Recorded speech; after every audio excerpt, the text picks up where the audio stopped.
here on the PATCO at 15th, 16th and Locust. Got a beautiful elevator ride. It only smells a little bit like a urinal.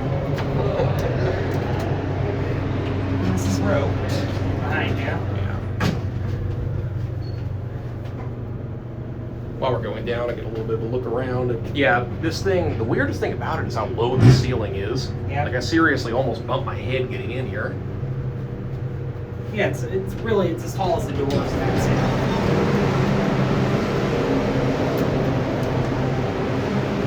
Our Dan hood button down there.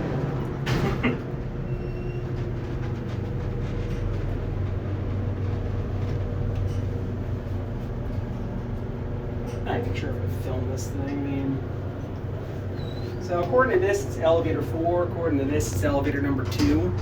It smells more like number 1 in here. Oh, that was magical.